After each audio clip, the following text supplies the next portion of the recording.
दोस्तों एक बार फिर से मैं आपके लिए RRB LP form fill up online 2025 apply process की अपडेट लेके आ चुके हैं। जी हाँ दोस्तों, लास्ट डेट की न्यू अपडेट है।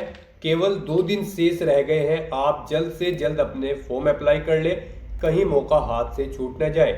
ऑनलाइन आवेदन करते समय आपको कोई भी ऐसी गलती या फिर मिस्टेक नहीं करनी होगी जिसको करने से आपके एप्लीकेशन फॉर्म रिजेक्ट हो सकते हैं। अप्लाई करते समय आपको कुछ महत्वपूर्ण इंस्ट्रक्शंस का भी ध्यान रखना होगा, तभी आपके फॉर्म सबमिट होंगे। और अप्लाई करते समय आपको फोटोग्राफ, सिग्नेचर, डॉक्यूमेंट्स कैसे और कितने केबी में अपलोड करने होंगे। यहाँ पर असिस्टेंट लोको पायलट के लिए 9,970 वैकेंसीज निकली हुई है, जिसके लिए आप ऑल इंडिया से मेल और फीमेल दोनों कैंडिडेट फॉर्म अप्लाई कर सकते हैं। आवेदन करते समय आप अपनी क्वालिफिकेशन की डिटेल कैसे दोगे, कैसे पोस्ट और जोन प्रेफरेंस दोगे और कैसे फीस पेमेंट करते हुए रजिस्ट्रेशन से लेकर प्रिंट तक अपने फॉर्म अप्लाई करोगे।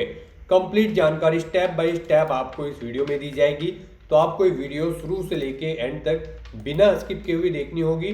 इस वीडियो को कंप्लीटली देखने पर ही आपके सभी सवाल और डाउट क्लियर होंगे।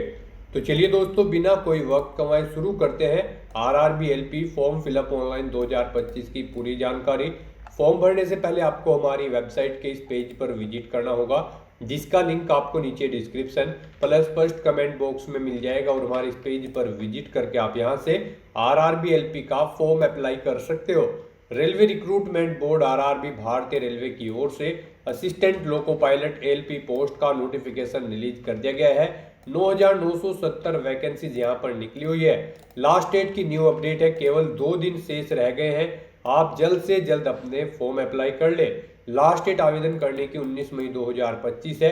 अंतिम समय में बिना किसी गलती के आपको कैसे फॉर्म अप्लाई करना होगा, ये कंप्लीट जानकारी आपको इस वीडियो में दी जाएगी। 19,900 से 63,200 सैलरी है। 10वीं पास ITI से आप अप्लाई कर सकते हो। 18 से 30 वर्ष आयु सीमा है। जनरल OBC WS के लिए 500 रुपये फीस है, इसमें 400 रिफंड कर दी जाएगी। SC/ST PWD फीमेल के लिए 250 है, जो कि टोटल रिफंडेबल है। कंप्यूटर बेस्ड टेस्ट CBT के आधार पे चयन किया जाएगा।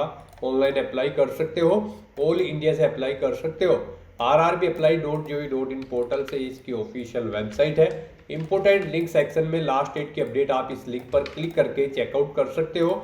देन उसके बाद ऑफिशियल नोटिफिकेशन PDF लिंक पर क्लिक करके आप इसकी डिटेल एडवर्टाइजमेंट के PDF डाउनलोड कर सकते हो। इसमें आपको कंप्लीट आवेदन करने के इंस्ट्रक्शंस दिए गए हैं। हाउ टू अप्लाई के साथ साथ में eligibility criteria detail, exam pattern और सिलेबस की भी कंप्लीट इन्फॉर्मेशन दे दी गई है। साथ ही साथ जोन वाइज वैकेंसीज की भी इन्फॉर्मेशन आपको दी गई है। तो अप्लाई करने से पहले आपको नोटिफिकेशन की PDF पूरा पढ़ना अनिवार्य है। इसको पूरा पढ़ने से ही आपके सभी सवाल और डाउट क्लियर होंगे। PDF रीड आउट करने के बाद में आपको अप्लाई ऑनलाइन लिंक पर क्लिक करना होगा, तो आपके सामने इसका ऑनलाइन आवेदन करने का ये ऑफिशियल पोर्टल ओपन हो जाएगा। गाइस, यहाँ पर आपको डाउनलोड फॉर्मेट्स का ऑप्शन दिया गया है। यहाँ पर आपको CN 1/2025 के इस ऑप्शन पर अपना कर्सर लाना है। और यहाँ पर अगर आपको कास्ट सर्टिफिकेट या फिर इनकम सर्टिफिकेट की जरूरत है तो उनके फॉर्मेट आप यहाँ से डाउनलोड कर सकते हो। अप्लाई करने के लिए आपको यहाँ पर अप्लाई की ये टैब दी गई है। इसके ऊपर जैसे ही आप अपना कर्सर लाएंगे, यहाँ पर आपको 2 ऑप्शन होंगे, क्रिएट एन अकाउंट और ऑलरेडी हैव एन अकाउंट। अगर आपने यहाँ पर अपना अकाउंट पहले से क्रिएट कर रखा है तो आपको ऑलरेडी हैव एन अकाउंट के इस ऑप्शन पर क्लिक करना है। उसके बाद आपके सामने कुछ इस तरह से इंटरफेस होगा। यहाँ पर आपके पास 2 ऑप्शन है लॉगिन करने के, लॉगिन विद आधार और लॉगिन विद आरआरबी अकाउंट। आप इनमें से किसी भी ऑप्शन का यूज करते हुए अपने अकाउंट में लॉगिन कर लें और वहां से आप अपना फॉर्म अप्लाई कर लें। और अगर आप इस भर्ती के लिए या फिर आरआरबी की किसी भी भर्ती के लिए 2024 से आप फर्स्ट टाइम अप्लाई करने जा रहे हो, तो सबसे पहले यहाँ पर आपको अपना अकाउंट क्रिएट करना होगा। उसके लिए आपको क्रिएट एन अकाउंट के इस ऑप्शन पर क्लिक करना है। उसके बाद आपके सामने यहाँ पर कुछ इस तरह से इंटरफेस होगा। यहाँ पर आपके सामने ये पॉपअप होगा। इसमें आपसे कहा गया है अगर आपने 2024 या उसके बाद अपना रजिस्ट्रेशन यहाँ पर कर रखा है आरआरबी के इस पोर्टल पर, तो आपको दोबारा से रजिस्ट्रेशन की जरूरत नहीं है। आप अपना यूजर ID और पासवर्ड यूज करते हुए लॉगिन करें और अपना फॉर्म अप्लाई कर लें। और अगर आपने 2024 या 25 में रजिस्ट्रेशन नहीं किया है आरआरबी के इस पोर्टल पर, तो यहाँ पर आपको सबसे पहले अपना रजिस्ट्रेशन करना होगा और उसके बाद आपको अपना फॉर्म अप्लाई करना है। है। तो यहाँ पर आकर आपको ओके के इस ऑप्शन पर क्लिक करना है। फिर यहाँ पर आकर आपको अपनी नेशनलिटी सिलेक्ट कर लेनी है। उसके बाद यहाँ पर आपको अपना कंप्लीट नाम यहाँ पर एंटर करना है। 10वीं की मार्कशीट के अकॉर्डिंग आपका नाम होना चाहिए। फिर उसी नाम को आपको यहाँ पर रिटाइप कर देना है। उसके बाद आपसे पूछा गया है कि क्या आपने कभी अपना नाम चेंज किया है, अगर किया है तो यस ऑप्शन सिलेक्ट करें और फिर आप I understand and I agree के इस ऑप्शन पर क्लिक करें और फिर जो नाम आपने चेंज किया है वो चेंज नेम यहाँ पर आप एंटर करें, उसे रिटाइप करें। और अगर आपने कभी अपना नाम चेंज नहीं किया है तो यहाँ पर आपको नो ऑप्शन सिलेक्ट कर लेना है। उसके बाद यहाँ पर आपको अपनी डेट ऑफ बर्थ सिलेक्ट करनी है। ये डेट ऑफ बर्थ आपको 10वीं की मार्कशीट के अकॉर्डिंग सिलेक्ट करनी है। फिर उसे यहाँ पर आपको टाइप करना है DDMMYY फॉर्मेट में, यानी कि आपको अपनी डेट ऑफ बर्थ यहाँ पर रिटाइप कर देनी है। उसके बाद यहाँ पर आपको अपना जेंडर सिलेक्ट करना है। फिर यहाँ पर आपको अपना जेंडर भी दोबारा से एक बार फिर सिलेक्ट करना होगा। उसके बाद यहाँ पर आपको अपने फादर का नाम एंटर करना है, उसे रिटाइप करना है। मदर का नाम एंटर करना है, उसे भी रिटाइप कर देना है। उसके बाद यहाँ पर आपको अपनी कॉन्टैक्ट डिटेल देनी है। यहाँ पर आकर आपको अपना ईमेल एड्रेस एंटर करना है। उसके बाद जनरेट ईमेल OTP ऑप्शन पर क्लिक करना है। अपना मोबाइल नंबर आपको एंटर करना है। जनरेट मोबाइल OTP ऑप्शन पर क्लिक करना है। उसके बाद आपके ईमेल ID और मोबाइल नंबर पर 2 OTP आएंगे। वो OTP आपको यहाँ पर एंटर करने हैं और अपना मोबाइल नंबर और ईमेल ID को वेरीफाई कर लेना है। उसके बाद यहाँ पर आपको अपना आधार वेरिफिकेशन करना है। यहाँ पर आकर आप अपना आधार कार्ड नंबर एंटर करें। फिर यहाँ पर आप जनरेट आधार OTP के इस ऑप्शन पर क्लिक करें। आपके मोबाइल नंबर पर एक OTP आएगा जिससे आपका आधार लिंक है। वो OTP आप यहाँ पर एंटर करें और अपना आधार यहाँ पर वेरीफाई कर लें। यहाँ पर आधार वेरिफिकेशन के आपके पास 2 ऑप्शन हैं। आप OTP के थ्रू अपना वेरिफिकेशन कर सकते हैं या फिर आप फिंगरप्रिंट वेरिफिकेशन ऑप्शन पर क्लिक करके यहाँ पर अपना आधार वेरीफाई कर सकते हैं। यहाँ पर आप इन दोनों ऑप्शन में से कोई भी ऑप्शन यूज करके वेरीफाई के बटन पर क्लिक करके अपना आधार वेरीफाई कर लें। और अगर आपके पास आधार कार्ड नहीं है तो आप I do not have Aadhaar card के ऑप्शन पर क्लिक करेंगे। दोबारा से I do not have Aadhaar card के ऑप्शन पर क्लिक करें। यहाँ पर आप अपना कोई वैलिड प्रूफ ID सिलेक्ट करें, उसका नंबर यहाँ पर दें, किसने आपको वो इशू किया है उस अथॉरिटी का नाम यहाँ पर आप एंटर करें, प्लेस ऑफ इशू यहाँ पर दें, डेट ऑफ इशू यहाँ पर आप सिलेक्ट करें। यहाँ पर हम आपको सजेस्ट करेंगे आधार अगर आपके पास नहीं है या फिर वो अपडेटेड नहीं है तो उसमें आप अपडेट करा लें। यहाँ पर आधार वेरिफिकेशन आपके लिए बेस्ट ऑप्शन रहेगा क्योंकि आगे भी आपको आधार की जरूरत पड़ेगी इस भर्ती की आगे की टास्क के लिए। तो यहाँ पर आप बेस्ट रहेगा कि आप अपना आधार वेरीफाई कर लें। उसके बाद यहाँ पर आपको चेकबॉक्स को ओके करना है। फिर यहाँ पर आपको अपना पासवर्ड क्रिएट करना है। पासवर्ड यहाँ पर आप कोशिश करें कि आपका पासवर्ड अल्फा न्यूमेरिक फॉर्मेट में हो। मींस आपके पासवर्ड में कम से कम एक अपर केस कैरेक्टर, एक लोअर केस कैरेक्टर, एक इंटीजर नंबर और एक स्पेशल कैरेक्टर जैसे कि @ या फिर $, होना चाहिए। तो इस फॉर्मेट में यहाँ पर आपको अपना पासवर्ड रेडी कर लेना है। वही पासवर्ड आपको कंफर्म पासवर्ड फील्ड में एंटर करना है। इस कैप्चा कोड के इस चेकबॉक्स को ओके करना है और फिर गाइस यहाँ पर आपको preview and create an account के इस ऑप्शन पर क्लिक कर देना है। यहाँ पर इस ऑप्शन पर क्लिक करते ही आपकी जो डिटेल्स आपने फिल की होगी यहाँ पर रजिस्ट्रेशन की, उनका पूरा प्रीव्यू आपको शो होगा। उन्हें आपको केयरफुली चेकआउट करना है। अगर कोई मिस्टेक होगी तो आप एडिट कर लेंगे, नहीं तो आपको अपना रजिस्ट्रेशन कंप्लीट कर लेना है। आपका रजिस्ट्रेशन सक्सेसफुली कंप्लीट होने के बाद आपको RRB के ऑफिशियल पोर्टल पर रिडायरेक्ट कर दिया जाएगा। यहाँ पर आकर आपको दोबारा से अप्लाई के इस ऑप्शन पर क्लिक करना है। फिर यहाँ पर आपको ऑलरेडी हैव एन अकाउंट के इस ऑप्शन पर क्लिक करना है या फिर आपके सामने डायरेक्टली यही इंटरफेस शो होगा। फिर यहाँ पर आने के बाद आपको लॉगिन विद आधार या फिर लॉगिन विद RRB अकाउंट, इन दोनों ऑप्शन में से कोई भी ऑप्शन का यूज करते हुए आपको अपने डैशबोर्ड में लॉगिन करना है।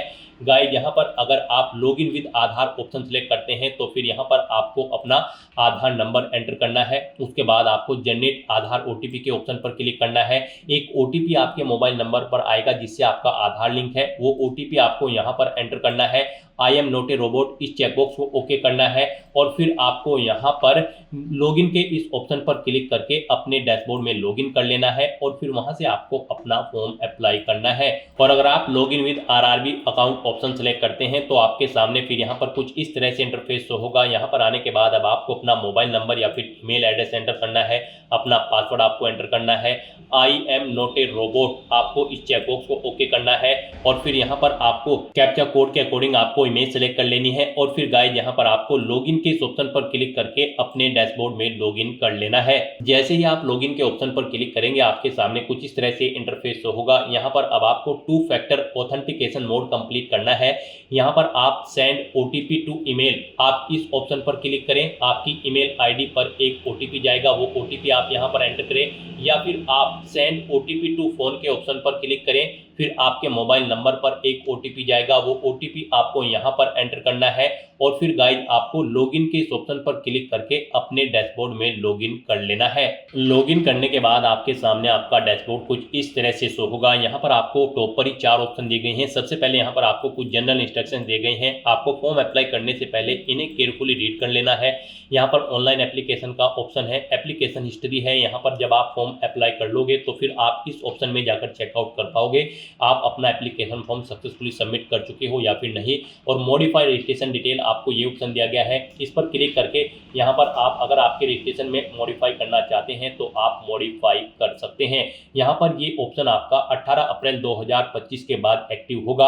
आप इस ऑप्शन का यूज करते हुए अगर आपने रजिस्ट्रेशन में चेंज आउट करना चाहते हैं तो आप चेंज कर सकते हैं। तो यहाँ पर बस अब अगर आपका रजिस्ट्रेशन ओके है तो आपको अपना ऑनलाइन फॉर्म फिल करना है। उसके लिए आपको ऑनलाइन एप्लीकेशन के इस ऑप्शन पर क्लिक करना है या फिर जनरल इंस्ट्रक्शन के यहाँ पर आपको ऑनलाइन एप्लीकेशन के इस ऑप्शन पर क्लिक करना है।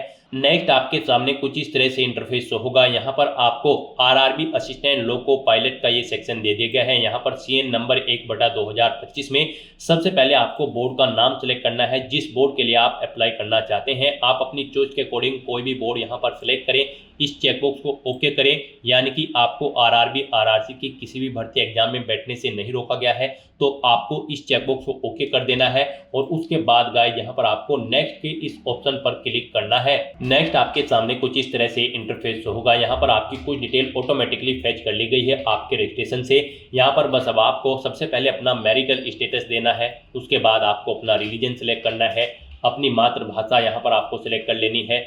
फिर यहाँ पर आपको choice of language for examination, जिस लैंग्वेज में आप अपना एग्जाम चाहते हैं वो लैंग्वेज यहाँ पर आपको सिलेक्ट करनी है। फिर यहाँ पर आपकी बॉडी पर कोई कट या तिल का निशान है तो उस पैलेस का नाम यहाँ पर आपको एंटर कर देना है। 2 पैलेस के नाम यहाँ पर आपको एंटर करने हैं, नहीं है तो यहाँ पर आप नो मार्क एंटर कर देंगे। उसके बाद यहाँ पर आपको अपनी कम्युनिटी सेलेक्ट कर लेनी है।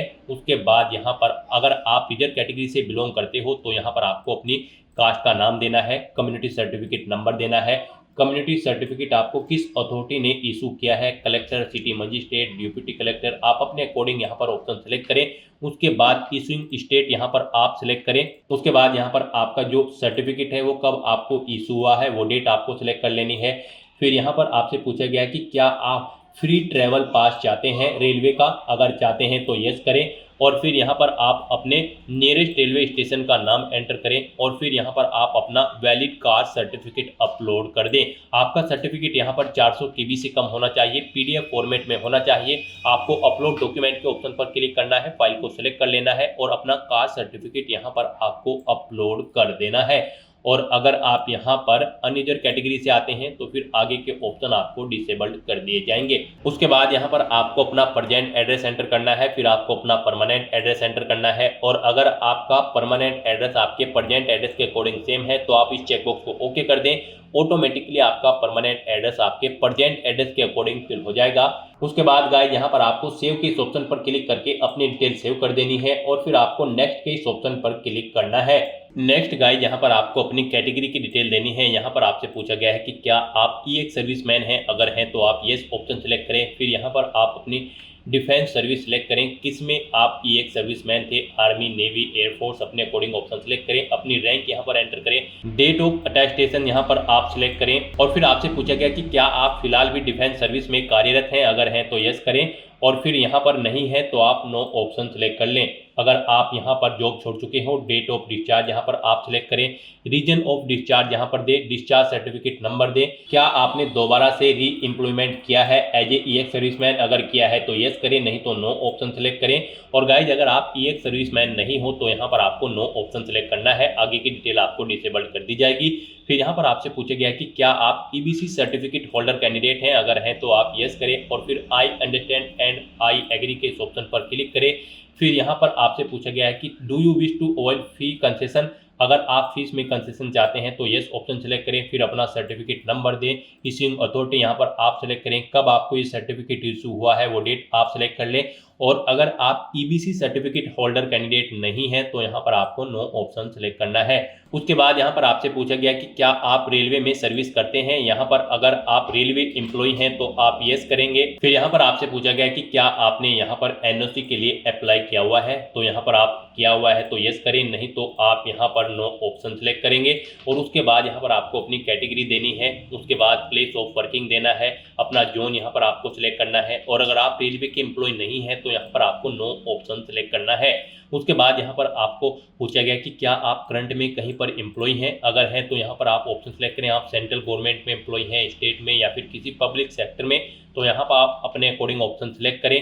और फिर यहाँ पर आप उसकी डिटेल दें, जैसे कि अगर आप स्टेट गवर्नमेंट में एम्प्लॉय हैं तो नेम ऑफ ऑर्गेनाइजेशन, किस डेट से आपने जॉब स्टार्ट की है और क्या फिलहाल भी आप वर्क कर रहे हैं, यहाँ पर आपको ये डिटेल्स प्रोवाइड करानी है।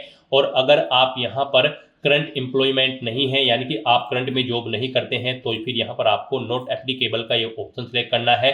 उसके बाद आपको इस पेज को नीचे स्क्रॉल डाउन करना है। नेक्स्ट यहाँ पर आपसे पूछा गया कि क्या आपने अपना एसीटी अप्रेंटिस का कोर्स कंप्लीट किया हुआ है। अगर किया हुआ है तो यहाँ पर आप यस ऑप्शन सेलेक्ट करें, फिर आप अपनी ट्रेड का नाम सेलेक्ट करें, किस ट्रेड में आपने कोर्स कंप्लीट किया है, कब से आपने ट्रेनिंग स्टार्ट की थी वो डेट सेलेक्ट करें, कब कंप्लीट हुई है वो डेट आप सेलेक्ट करें। फिर यहाँ पर आपका रिजल्ट डिक्लेयर हो चुका है या फिर नहीं, आपको येस या नो ऑप्शन सेलेक्ट करना है। और अगर गाइज यहाँ पर आप अपना एसीटी अप्रेंटिस का कोर्स कंप्लीट नहीं किए हो तो यहाँ पर आपको नो ऑप्शन सेलेक्ट करना है, फिर आपको ये डिटेल देनी नहीं होगी। उसके बाद यहाँ पर आपको अपनी बैंक की डिटेल देनी है। यहाँ पर आप अकाउंट होल्डर का नाम एंटर करें, फिर यहाँ पर आकर आपको अपने बैंक अकाउंट का नंबर एंटर करना है, उसे यहाँ पर आपको दोबारा से एंटर करके कंफर्म कर लेना है। फिर आपको अपने बैंक का आईएफएससी कोड देना है, कंफर्म के ऑप्शन पर क्लिक करना है, आपके बैंक का नाम और आपको आपके बैंक का एड्रेस यहाँ पर आपके आईएफएससी कोड के अकॉर्डिंग शो हो जाएगा। इस तरह से अपनी डिटेल यहाँ पर फिल करने के बाद फिर गाइज आपको सेव के इस ऑप्शन पर क्लिक करके अपनी डिटेल सेव कर देनी है और फिर आपको नेक्स्ट के इस ऑप्शन पर क्लिक कर देना है। नेक्स्ट यहाँ पर आपको अपनी एजुकेशनल क्वालिफिकेशन की डिटेल देनी है। यहाँ पर आरआरबी असिस्टेंट लोको पायलट की इस भर्ती में पार्टिसिपेट करने के लिए आपका 10वीं क्लास पास आउट होना जरूरी है, प्लस आपके पास आईटीआई का सर्टिफिकेट भी होना जरूरी है किसी रिलेवेंट ट्रेड के अंतर्गत। तो यहाँ पर अब आपको सबसे पहले आकर आपको अपनी एडिट के इस ऑप्शन पर क्लिक करना है। उसके बाद यहाँ पर आपको अपनी 10वीं क्लास की डिटेल प्रोवाइड करनी है। यहाँ पर आपको सबसे पहले स्टेट सेलेक्ट करना है, किस स्टेट से आपने अपनी 10वीं क्लास पास आउट की है, फिर आपको अपना डिस्ट्रिक्ट सेलेक्ट करना है, फिर आपको बोर्ड का नाम यहाँ पर देना है, किस बोर्ड से आपने अपनी 10वीं क्लास पास आउट की है, फिर आपको पासिंग डेट यहाँ पर सिलेक्ट करनी है, किस डेट को आपने अपनी 10वीं क्लास पास आउट की है, 10वीं का रोल नंबर यहाँ पर आपको एंटर करना है, अपनी 10वीं क्लास का यहाँ पर आपको सर्टिफिकेट का सीरियल नंबर एंटर कर देना है और फिर आपको अपडेट के इस ऑप्शन पर क्लिक करके अपनी ये डिटेल यहाँ पर अपडेट कर देनी है। यहाँ पर आपको ये डिटेल ऑटोमेटिकली फिर मिल जाएगी। अगर आपने आरआरबी में 2024 या 25 की किसी भर्ती में पहले भी अप्लाई किया हुआ है, नहीं मिलेगी तो फिर यहाँ पर आपको मैन्युअली ये डिटेल्स एंटर कर देनी है और अपडेट के ऑप्शन पर क्लिक करके अपनी डिटेल सेव कर देनी है। इस तरह से यहाँ पर आपकी 10वीं क्लास की डिटेल सक्सेसफुली सेव हो जाएगी। उसके बाद यहाँ पर जो रिक्वायर्ड क्वालिफिकेशन है आपके पास यहाँ पर इस भर्ती में पार्टिसिपेट करने के लिए आईटीआई का सर्टिफिकेट होना जरूरी है रिलेवेंट ट्रेड के अंतर्गत। यहाँ पर या तो आपके पास आईटीआई का सर्टिफिकेट हो या फिर आपके पास 3 साल का डिप्लोमा होना चाहिए इंजीनियरिंग का, या फिर डिग्री होनी चाहिए इंजीनियरिंग की रिलेवेंट ट्रेड के अंतर्गत, या फिर आपके पास आईटीआई या फिर एनएसी नेशनल अप्रेंटिसशिप सर्टिफिकेट होना चाहिए। तो आपको इनमें से अपनी चॉइस के अकॉर्डिंग कोई भी ऑप्शन सेलेक्ट करना है, जो भी आपके पास है आप यहाँ पर ऑप्शन सेलेक्ट करें। आईटीआई अगर आप सेलेक्ट करते हैं तो फिर यहाँ पर आकर आपको सबसे पहले ट्रेड सेलेक्ट करनी है, किस ट्रेड में आपने अपनी आईटीआई कंप्लीट की है, फिर आपको स्टेट सेलेक्ट करना है, किस स्टेट से आपने अपनी आईटीआई कंप्लीट की है, फिर स्टेट के अकॉर्डिंग यहाँ पर आपको अपना डिस्ट्रिक्ट सेलेक्ट कर लेना है, इंस्टीट्यूट का नाम देना है जिससे आपने अपनी आईटीआई कंप्लीट की है, पासिंग डेट यहाँ पर आपको सिलेक्ट करनी है, कब पास आउट की है, सर्टिफिकेट आपको किसने इशू किया है आईटीआई का, एनसीवीटी या फिर एससीवीटी ने, आप अपने अकॉर्डिंग ऑप्शन सेलेक्ट करें।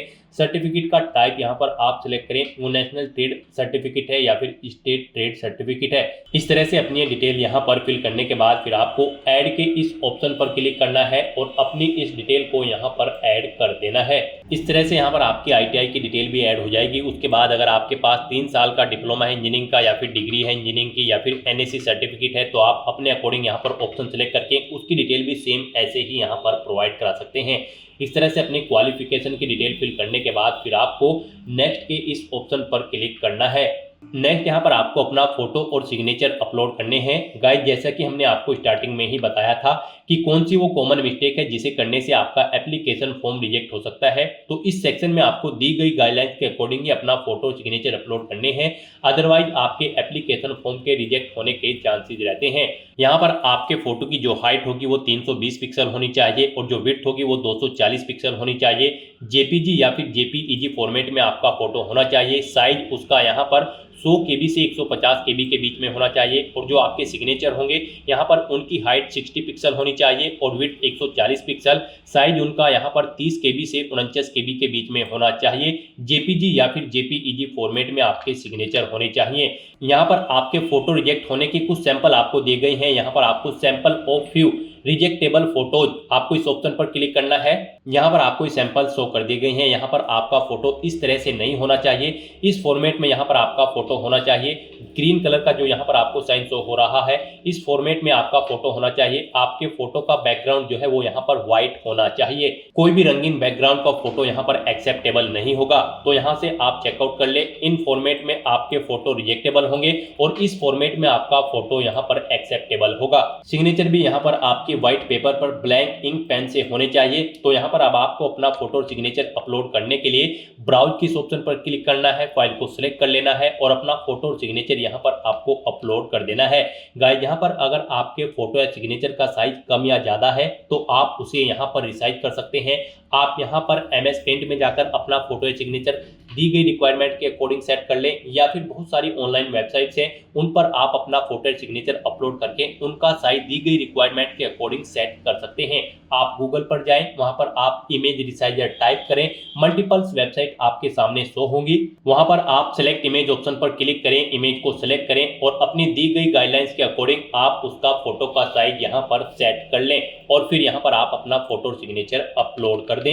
इस तरह से यहाँ पर आपको अपना फोटो और सिग्नेचर अपलोड करने के बाद फिर आपको सेव के इस ऑप्शन पर क्लिक करके अपना फोटो और सिग्नेचर सेव कर देने हैं और फिर गाइस यहाँ पर आपको नेक्स्ट के इस ऑप्शन पर क्लिक करना है। नेक्स्ट यहाँ पर आपको अपनी जोन प्रेफरेंस देनी है। आपने स्टार्टिंग में जो भी बोर्ड सेलेक्ट किया होगा उसके अकॉर्डिंग आप जिस भी जोन पर अप्लाई करने के लिए एलिजिबल हैं वो जोन्स यहाँ पर आपको शो कर दी गई हैं। अब आपको यहाँ पर अपनी चॉइस के अकॉर्डिंग इन्हें प्रेफरेंस देना है। यहाँ पर आप जिस जोन को फर्स्ट नंबर पर सिलेक्ट करेंगे, यानी कि उसके सामने प्लस के इस ऑप्शन पर क्लिक करेंगे, उसे यहाँ पर फर्स्ट प्रेफरेंस दिया जाएगा और जिसे आप सेकंड नंबर पर सिलेक्ट करेंगे उसे यहाँ पर सेकंड नंबर पर प्रेफरेंस दिया जाएगा। आप अपनी चॉइस के अकॉर्डिंग यहाँ पर जिस भी जोन को जिस नंबर पर प्रेफरेंस देना चाहते हैं उस नंबर पर सिलेक्ट करके अपने जोन की प्रेफरेंस यहाँ पर सेट कर दें। उसके बाद आपको इस पेज को नीचे स्क्रॉल डाउन करना है। उसके बाद यहाँ पर आपको इस चेकबॉक्स को ओके करना है। फिर यहाँ पर आपको अपनी एग्जाम की ट्रेड सेलेक्ट कर लेनी है, जिस ट्रेड के लिए आप अप्लाई करना चाहते हैं। फिर आपको डिक्लेरेशन सेक्शन में आना है, आपको इस चेकबॉक्स को ओके करना है, अपना पैलेस यहाँ पर एंटर करना है और फिर गाइस यहाँ पर आपको सेव के इस ऑप्शन पर क्लिक करके अपनी डिटेल सेव कर देनी है और उसके बाद आपको यहाँ पर प्रीव्यू एप्लीकेशन के इस ऑप्शन पर क्लिक करना है। नेक्स्ट आपको आपके एप्लीकेशन फॉर्म का पूरा प्रीव्यू यहाँ पर शो कर दिया गया है। आपको सभी डिटेल्स केयरफुली चेकआउट करनी है, पेज को नीचे स्क्रॉल डाउन करना है, इस चेकबॉक्स को ओके करना है। कहीं पर कोई मिस्टेक है तो आप यहाँ पर एडिट के इस ऑप्शन पर क्लिक करके अपने एप्लीकेशन फॉर्म की डिटेल को एडिट कर सकते हो और अगर सभी चीजें ओके हैं तो यहाँ पर बस अब आपको अपना एप्लीकेशन फॉर्म सबमिट कर देना है। उसके लिए यहाँ पर आपको सबमिट के इस ऑप्शन पर क्लिक करना है। नेक्स्ट आपको यहाँ पर फीस पेमेंट के इंटरफेस पर डायरेक्ट कर दिया जाएगा। यहाँ पर गाइड अब आपको अपना फीस पेमेंट करना है। यहाँ पर हम आपको बता दें, जनरल OBC EWS कैंडिडेट को 500 रुपये फीस के रूप में जमा कराने हैं। SC ST PWD women candidate को 250 रुपये फीस के रूप में जमा कराने हैं। SC ST PWD women candidate को 250 रुपये जो फीस जमा करानी है उनकी पूरी की पूरी फीस यहाँ पर आपको रिफंड कर दी जाएगी और जनरल OBC EWS कैंडिडेट की 500 में से 400 रुपये फीस यहाँ पर आपको रिफंड कर दी जाएगी बाद में। यहाँ पर तो अब आपको अपना फीस पेमेंट करना है। यहाँ पर फीस पेमेंट करने के लिए आपके पास दो ऑप्शन है, आप पे विद SBI ePay या फिर पे विद CSC वॉलेट। आप अपनी चॉइस के अकॉर्डिंग कोई भी ऑप्शन का यूज करते हुए यहाँ पर फीस पेमेंट कर दे। यहाँ पर अगर आप पे with SBI ePay option select करते हैं तो फिर यहाँ पर आपको चेकबॉक्स को ओके करना है। उसके बाद आपको प्रोसीड के ऑप्शन पर क्लिक करना है। नेक्स्ट यहाँ पर आपके सामने फीस पेमेंट का इंटरफेस ओपन हो जाएगा। गाइस, यहाँ पर आने के बाद आप debit card, credit card, SBI corporate credit card या फिर इंटरनेट बैंकिंग या फिर यूपीआई के माध्यम से अपना फीस पेमेंट कर सकते हो। यूपीआई यहाँ पर आपके लिए बेस्ट ऑप्शन रहेगा। आप यूपीआई के इस ऑप्शन पर क्लिक करें। अगर आपको अपनी यूपीआई आईडी पता है तो आप एंटर यूपीआई आईडी के इस ऑप्शन पर क्लिक करें। यहाँ पर आप अपनी यूपीआई आईडी एंटर करें और वैलिडेट यूपीआई आईडी ऑप्शन पर क्लिक करते हुए अपना फीस पेमेंट कर दें। और अगर आप क्यूआर कोड के थ्रू फीस पेमेंट करना चाहते हैं तो यहाँ पर आप यूपीआई क्यूआर के इस ऑप्शन पर क्लिक करें। फिर आप पे नाउ के इस ऑप्शन पर क्लिक करें। पे नाउ ऑप्शन पर क्लिक करते ही आपके सामने एक क्यूआर कोड शो होगा। आप उसे अपने किसी भी यूपीआई से स्कैन करें और अपना फीस पेमेंट कर दें। सक्सेसफुली फीस पेमेंट करने के बाद आपको आपके डैशबोर्ड में डायरेक्ट कर दिया जाएगा। अपने डैशबोर्ड में आकर आपको एप्लीकेशन हिस्ट्री की स्टेप पर आना है और फिर यहाँ पर आपको असिस्टेंट लोको पायलट के सामने यहाँ पर आपको व्यू एप्लीकेशन के इस ऑप्शन पर क्लिक करके अपने एप्लीकेशन फॉर्म का एक हार्ड कॉपी प्रिंट आउट ले लेना है फ्यूचर यूज के लिए, फ्यूचर रेफरेंस के लिए। यहाँ पर आप अपने एप्लीकेशन फॉर्म का स्टेटस भी चेकआउट कर सकते हो। यहाँ पर आपके एप्लीकेशन फॉर्म का स्टेटस आपको सक्सेस शो कर दिया जाएगा अगर आपका एप्लीकेशन फॉर्म सक्सेसफुली सबमिट हो जाता है। तो दोस्तों ऐसे आप RRB assistant loco pilot 9970 post के लिए अपना फॉर्म अप्लाई कर सकते हो बिना कोई मिस्टेक किए हुए, स्टेप बाय स्टेप। आज की इस वीडियो में बस इतना ही। आई होप ये वीडियो आपको पसंद आई होगी। अगर पसंद आई हो तो इसे लाइक और शेयर करें। चैनल पर नए हो तो इसे सब्सक्राइब कर लें। Thanks for watching.